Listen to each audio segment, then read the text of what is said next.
بسم الله الرحمن الرحیم. د اولاد متعلق ما یو وظیفه ورکړې وه، نو اکثریت ملګرو بیا رابطې کولې او صحیح پوه شوي نه وو، نو د هغې وضاحتي پوره کلیپ زه تاسو سره شیر کوم، نو دا ټولو ملګرو ته بیا ورسوئ. ګوره جي د کوم ملګرو چې کوم دی اولاد نه کیږي، د هغې دپاره دا مجرب عمل دی. تاسو به کجوري به راوړئ، هغه کجوري به ښځه او خاوند دواړه په اودس کې به سورة فاتحه بسم الله الرحمن الرحیم الحمد لله رب العالمین دې طریقې سره ولا الضالین پورې امین به پکې نه وایي، وزل ویلې په هغه کجورو باندې به ورچوف کی. دغه دم کول صرف یو ځل دی، باقي استعمال دی. ښځه به سحر په نهره باندې ودانې خوري او سړی به ماښام ماسخوتن په مړه باندې ودانې خوري، او دا به 140 ورځو پورې دا عمل جاری ساتي.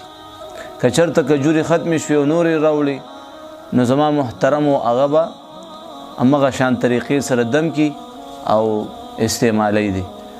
دا زنانه چې کومه ماهواري بیماری ده، نو هغه بیماری په حالتو کې م استعمالولی شي.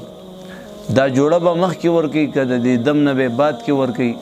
زما محترمو د دې دم نه د مخکې هغه جوړه صدقه کی مسجد امام ته، بازار کې دی یو خپل وس مطابق جوړه واخلي او مسجد امام ته دی هغه صدقه کی، او په دې کې دی دا نیت په زړه کې وکړي چې الله موږ له اولاد راکو، په هغې باندې به احمد نوم دو.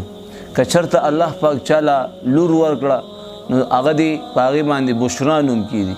د دې نوم برکت دا دی چې انشاءالله ورپسې کم اولاد د ده کېږي، نو به نارینه اولاد وي انشاءالله. دا مجربات دي. نو زما محترمو د دې متعلق اکثریت ملګري بار بار تپوسونه کوي او پوه شوي نه دي، نو د هغې پوره ډیټیل ما تاسو سره شیر کړلو. امید دره به دی چې انشاءالله دا هر یو ملګري ته چې کوم دی تاسو ورسوئ. الله جل جلاله کم خلق چې کم دی د اولاد د نعمت نه محروم دي، چې د هغې غیږ الله پاک د اولاد د نعمت نه ډکې کړي. جزاک الله خیر. السلام علیکم ورحمة الله.